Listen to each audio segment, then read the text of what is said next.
First, we've used principles drawn from psychological science to guide the design of the content of the text. So this includes things like providing graphical maps at the beginning of the text and also at the beginning of each chapter, so students can actually see visually the relationships between different concepts across the text, but also within each of the chapters of the text. The other principles we've applied come from the science of learning, and these have to do with the way that we orient students to think about the content that they're learning about in the text. So, for example, we start off with pre-testing students' knowledge of concepts that have come prior to the current chapter that would be essentially prerequisite knowledge for the current chapter. And this also, again, highlights the connections between concepts in chapters. And then the other sorts of things we do is we both model and also ask students to produce for themselves things like concrete examples of abstract concepts. We get into something called dual coding, which means converting an abstract verbal concept into a visual representation.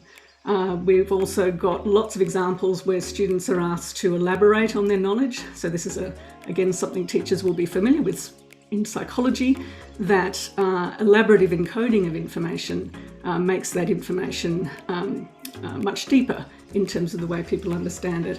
And of course, one of the really important things we do is we get students to practice retrieving their understanding of concepts. So the activity of testing your knowledge actually helps to consolidate that knowledge in memory. So we're applying all of those principles to the way the text has been designed. This new study design presents some interesting challenges for teachers, and I think one of the biggest ones is how to integrate the dot points that relate to Indigenous knowledges.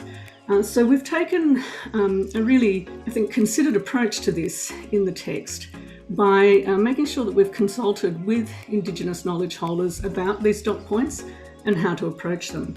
So, for example, in my chapter two chapters, I've written a chapter on learning and a chapter on memory. In my chapter on learning, we've sought input from Dr. Tyson Yunkaporta, who's an Aboriginal academic. He's written a popular book called Sand Talk that you might be familiar with. And he's provided a lot of guidance for us in thinking about Indigenous ways of knowing in relation to those dot points relating to learning.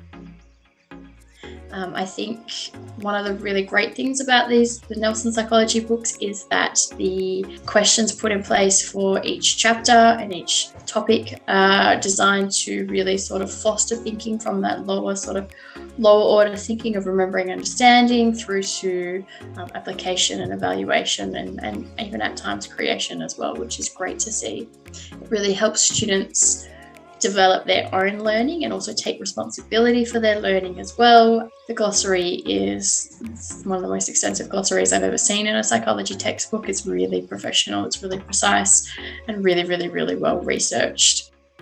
Analysing research, it's contemporary research, so it's recent, and it just makes the content a little bit more real. It's also often Australian based, unless we're looking at classic research. So you get a sense of what's happening within the industry in Australia as well. So that's actually, I think, really important for students to know, well, what is happening in Australia in psychology? Those analysing research also have attached to them some exam style questions.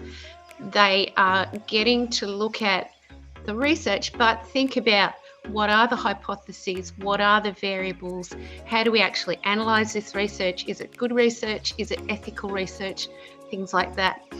We've also got within each chapter case studies, and the case studies are usually either people researching that area or people affected by what's happening within that, the content of that chapter. Again, these case studies have questions associated with them. There are also some exam tips along the way that students and staff or teachers can learn a little bit about some of the things to look out for in an exam, some tips to enable students to succeed in that little area, which are quite helpful. The key science skills are now a core component of the whole psychology course. So students need to demonstrate that their understanding of the key science skills, and I guess the teaching of it therefore has to start in Year 11 and continue throughout the course. We have a dedicated chapter in both textbooks that is dedicated to those key science skills. It's the chapter 1 in each book.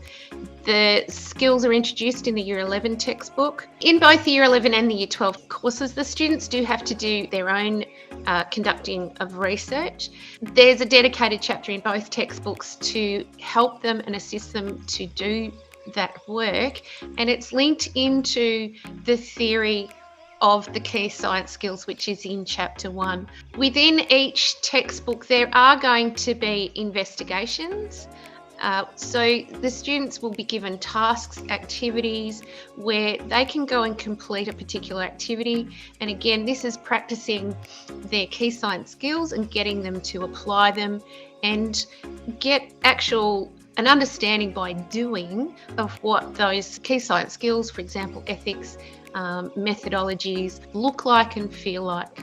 One of the things that we've introduced into this version is what we're calling HOT challenges, where HOT is an acronym for higher order thinking. Okay, so we're getting students to think about applying what they've learned in ways that require them to go to link concepts together in a way that's relates to those higher order ways of thinking that have to do with creating, analysing and importantly evaluating content, which are all things that have become features of the exam in recent years.